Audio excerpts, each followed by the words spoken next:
Asterisk. The morning sun cast a golden glow across the airfield as Colonel Harris strode briskly toward the row of retired military jets.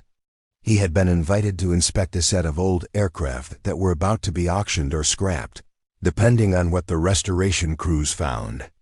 To him, it was just another official duty, one he had done countless times. But today, something unusual caught his eye before he even reached the jets. An elderly man, wearing a faded bomber jacket and an old military cap, stood proudly beside one of the most worn-down jets on the field. The aircraft looked battered, its paint peeling, parts dented, and panels missing. The colonel could not help but let out a small laugh under his breath. What on earth is he doing standing next to that flying rust bucket? He muttered. The old man noticed the colonel's expression but didn't react. He simply placed a gentle hand on the jet's fuselage, as though greeting a long-lost friend. The colonel approached, curious yet mildly amused. "Sir, I appreciate your enthusiasm," he said, "but this jet looks like it wouldn't even survive taxiing, let alone flying." The elderly veteran chuckled softly. "Son, this machine survived more than you can imagine." His voice was calm, almost nostalgic. The colonel raised an eyebrow. "So you flew it?" The veteran nodded. "I flew her. And she flew me. For many years." The colonel shook his head lightly. "Well, she must have been in much better shape back then. Right now she looks like she belongs in a museum scrapyard." Again the old man simply smiled. "Appearances fool the untrained eye. This jet has stories, secrets, things most pilots today can't begin to understand."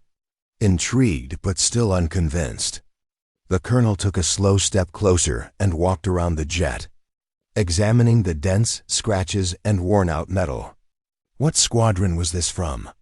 he asked casually. The veteran didn't answer. Instead, he looked at the colonel in a way that felt strangely heavy, almost intentional.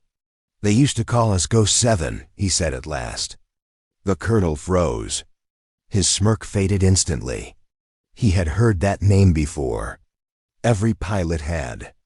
Ghost Squadron 7, a legendary, classified unit whose missions were whispered about, but never confirmed. A squadron rumored to fly the most dangerous operations, disappear behind enemy lines, and return without a trace if they returned at all. For years, no official documents existed.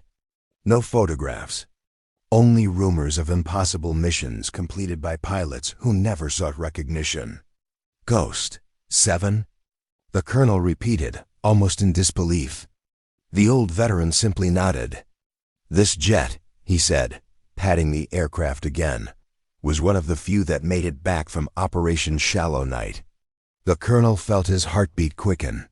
Operation Shallow Night was a mission that had become military myth, an infiltration deep behind fortified zones, where only the bravest pilots dared fly. According to unofficial stories, most aircraft never returned. "I thought that operation was just a legend," the colonel whispered. The veteran gave a small, tired smile. "Legends don't fall from the sky. They're made by those who never came home." The colonel stepped closer, inspecting the plane with newfound seriousness. "If this jet was part of Ghost 7, why is it here?" The veteran looked across the airfield, as if remembering something decades old. "Because history doesn't preserve itself. People forget. Machines break. And governments bury what they don't want remembered." The colonel touched one of the deep scratches along the metal. "Is this from anti-air fire?" The old man nodded slowly. "We were hit, badly, lost 2 engines. Lost communications. Lost everything except the will to survive." He took a long breath. "But she brought me home." The colonel felt a shiver crawl up his spine. The old jet, once laughable, now felt like a relic of a forgotten war. "Why didn't anyone restore it?" the colonel asked. "Why wasn't it kept as a national treasure?" The veteran let out a soft sigh. "Because our missions were not meant to be remembered. Not officially. We flew where no flag could fly. We completed tasks that couldn't exist on paper. And when it was over, they decommissioned the jets quietly and scattered them across storage yards. The colonel swallowed. He could sense there was much more behind the veteran's calm storytelling. "You were the lead pilot?" he asked. The old man hesitated, then nodded once. "I was Ghost 7's final commander." The colonel's breath caught. He suddenly realized he wasn't talking to just any pilot. He was standing before a living legend. "Sir," he said, voice softening, "if everything you're saying is true, then this jet is priceless. It shouldn't be scrapped." The old veteran smiled faintly. "I know, but I'm not here to save the jet." The colonel blinked. "Then why are you here?" The old man looked him straight in the eyes. "To see if anyone in uniform still remembers what we fought for." The colonel stood silently. A strange weight filled the air. The veteran continued, "You see dents and rust. I see the names of the men we lost. I see nights we flew with no guarantee of returning. Every scratch has a story. Every burn mark has a reason." The colonel walked around the jet again, noticing details he had ignored earlier. Bullet marks, heat wear, improvised patch repairs, signs of near-death missions. "Why did they call you ghosts?" he asked quietly. The old man looked at the horizon. "Because we went where no pilot was expected to come back alive. And yet, we always returned. Or at least some of us did." He paused. "But ghosts don't live forever. Eventually, even memories fade." The colonel felt a strange, deep respect welling up inside him. "Sir, what do you want me to do?" The veteran looked at the jet one last time. "Tell the truth," he said. "Tell the stories they buried." The colonel nodded slowly. "I will." The veteran gave a final smile, small, nostalgic, and full of quiet sorrow. "Then my job here is done." The colonel watched as the old man turned and began walking away across the field, his steps slow but steady. Something inside the colonel shifted that day. Something that changed how he saw the past, the military, and the cost of every mission ever flown. Asterisk, as the old veteran walked away across the quiet airfield, Colonel Harris stood frozen beside the battered jet, the weight of the man's words sinking deeper with every passing second. The air felt heavier now, as though the silent field suddenly carried the ghosts of the past, the ones the veteran had spoken of. He turned slowly toward the aircraft again, studying it with new eyes, no longer seeing a piece of junk, but a machine that had survived more danger than most pilots ever would. Determined to know more, he began examining every inch of the worn-out metal. His fingers traced old burn marks near the engine mount. He noticed unconventional patchwork welded onto the belly, definitely a field repair done under impossible conditions. The more he looked, the more the jet felt like a living document of lost history. A few mechanics approached. One of them laughed lightly. "Hard to believe this thing ever flew, right?" The colonel shot him a sharp look. "Show some respect. This jet flew missions you can't imagine." The mechanics exchanged confused glances. The colonel continued, "Do not touch anything on this aircraft without my permission." The workers nodded silently and backed off. With that, the colonel headed toward the main building, driven by a mixture of curiosity and a sudden sense of duty. Inside, he made his way to the archives room, a space few officers visited unless absolutely necessary. The room was filled with dusty boxes, yellowed documents, and shelves that seemed untouched for years. A junior officer sitting at a desk looked up. "Colonel, do you need something?" "I need restricted files," the colonel said. "Anything related to Ghost Squadron 7. The officer's face changed instantly. "Sir, those files were sealed decades ago." "Unseal them," the colonel ordered. "That requires authorization from command," the officer whispered hesitantly. The colonel leaned in. "Then call command." After a few tense minutes, authorization was granted, something that surprised even the colonel. A locked drawer was opened, and a thin folder marked GS7 was placed before him. It was barely the size of a notebook. "This is all?" the colonel asked. "Yes, sir," the officer said. "Most documents were destroyed. These are the only surviving pages." The colonel opened the file gently. Inside were faded photographs, mission outlines with half the text redacted, and a list of pilot names with several crossed out. One name at the bottom caught his attention. Commander W. Dawson.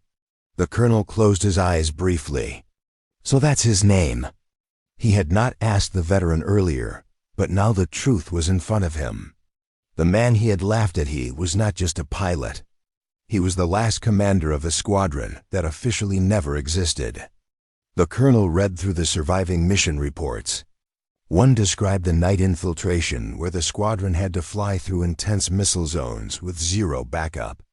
Another mentioned evasive maneuvers in enemy territory with damaged engines, matching the scars he saw on the jet outside.